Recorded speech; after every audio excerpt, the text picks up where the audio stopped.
Hey guys, welcome to the review and results show for the January 5th, 2023 edition of not only AEW Rampage, but Battle of the Belts as well. My name's Dan, and if you are brand new to my channel, I review each and every AEW show. That's everything from Dark Elevation to all of their pay-per-views. So if you missed the show and you just wanted a quick recap, you can do that here. And if you also want to have a place to talk all things AEW, you can do that here as well. I put out each and every review the day after the show, noon Eastern time. So please go right below this video, click that like button, the subscribe button, and the notification bell, because not only does that let you see future reviews that I do, but also helps others to find my channel. And without any further ado, let's get into the review. And Rampage started off super hot with Jon Moxley and Bryan Danielson taking on Dante and Darius Martin off Top Flight, and they did not waste any time, did they? They attacked Jon Moxley during his entrance. It's really cool to see this mini feud continuing, because anytime you have guys like Top Flight mixing it up with Bryan Danielson, Moxley, and Claudio, you know they're only going to get better from it. There was a few cool spots in this one. Bryan trying to do the Hurricane Rana onto Dante, and then as it was happening, he sort of flipped and landed on his feet. Reminded me a bit of when that happened between Will Ospreay and Kota Ibushi. There was also when Darius did his reversal Spanish Fly. Looked really amazing. I also love how on commentary they talked about Danielson. If he lost this match, he would still be in line for a title shot, that it was only a singles match that wouldn't really affect anything. So even though there wasn't really any sort of doubt of who's going to win this, they planted that little seed of doubt in there, like maybe, just maybe, they'll pull off this upset. But ultimately, Bryan does get the win though, with his Regal stretch continuing that streak of winning matches with that move. We then had Hangman Adam Page in a backstage segment, basically talking about he's going to find all these sorts of ways that he's going to make sure that you're going to remember each and everything that he does in his fight against him. And he also said he's going to do, and I quote, make you watch it in the dirty basement with the rest of your Blackpool Combat Club getting horny while watching MMA. And that was awesome, but also super weird. Up next, we had the Renegade Twins taking on Britt Baker and Jamie Hayter, and there was a lot of talk about this match beforehand, certainly online, with everything that happened on Wednesday, with Saraya picking Tony and Shida reacting the way that she did. Maybe there would be some sort of post-match angle. Before we get into that, though, I do have to talk about, in this match, I love commentary pointing out the fact that maybe, just maybe, Britt could be getting a little bit annoyed at all this positive reception that Jamie's been getting. Maybe sowing those seeds down the line that we'll have a feud between the two that sort of starts off with this. Maybe this is sort of the catalyst for it. So that should be fun to see in the future. I would also like to say that the Renegades did look good, but ultimately, though, this was more of a squash match than anything else.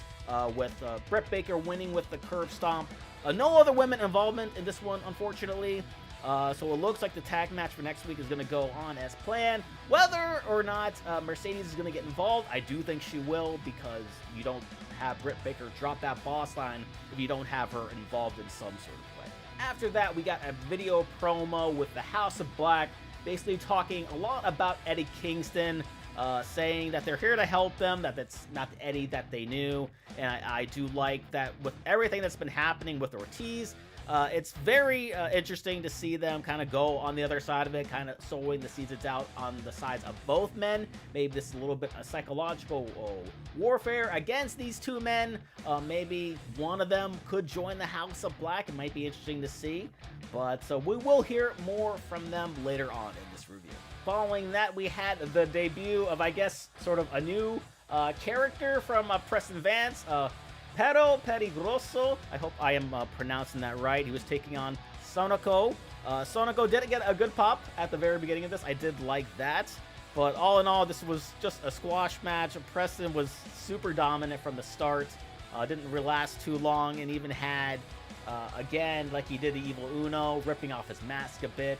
Lots of good heat here. Very curious to see where he goes and his role in this faction, and just the faction in general. Then we saw the backstage segment that set up this main event match with Darby Allin going up against Mike Bennett of the Kingdom. And it's really nice to see Mike on my screen. Anytime he gets sort of any sort of opportunity, he shines, and he shines in such a big way. And it's also really cool that he's doing it in a title match, in a match that is the main event of the show. More of a spotlight on him. That was great.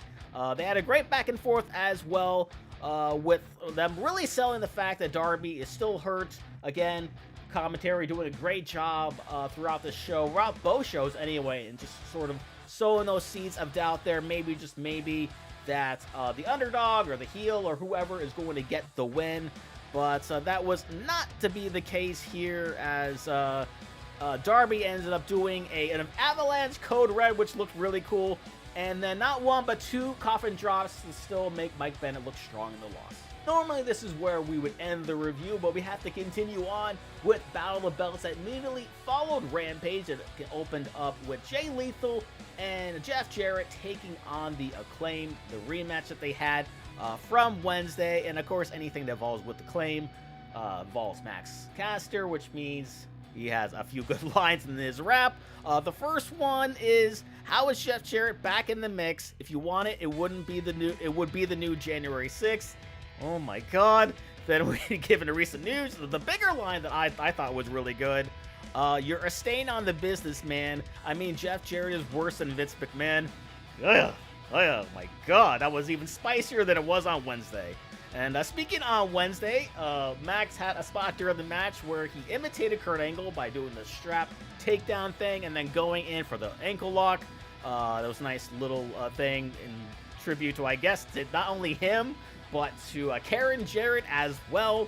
And then you had a Billy Gunn who also hit Satnam with a guitar, which was nice to see. But Satnam recovered super quick by hitting both members and the ref with a chokeslam, and took the ref shirt off of one of the refs, put it on the Sanjay, like that somehow gives him special powers or whatever. But as it was on Wednesday again, you can't get one over on Aubrey. You just can't do it. Who came out to stop everything. She ended up breaking his pencil.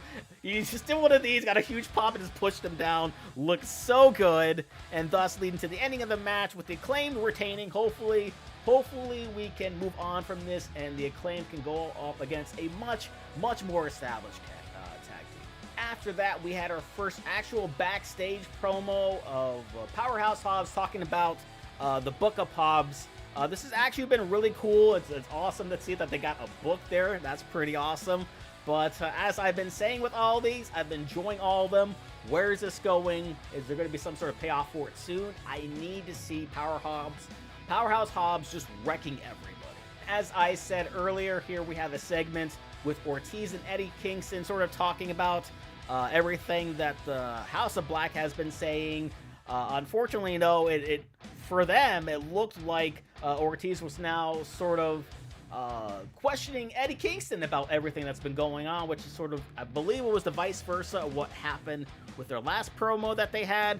Either way, this is apparently going to lead to an actual match against the House of Black. I think it's against Brody King and Malachi Black, so it should be a lot of fun to see how that match goes and where this story goes between all of these people. Up next, we have the TBS Championship with Jade Cargill versus Skye Blue. And unfortunately for Jade, there was no red velvet in her entrance. They're still having this little split here, which may or may not lead to a title match going forward. But she did make an appearance later on in the match.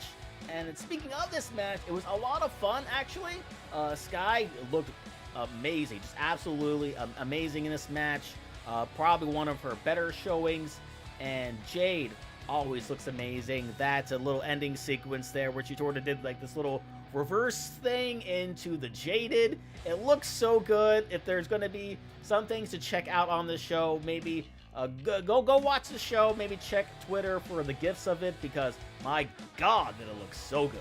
We then go backstage where Lexi Nair is standing with Stokely, Big Bill, and Lee. This is basically Stokely hyping their match in LA against Jungle Boy and Hook. That should be a lot of fun.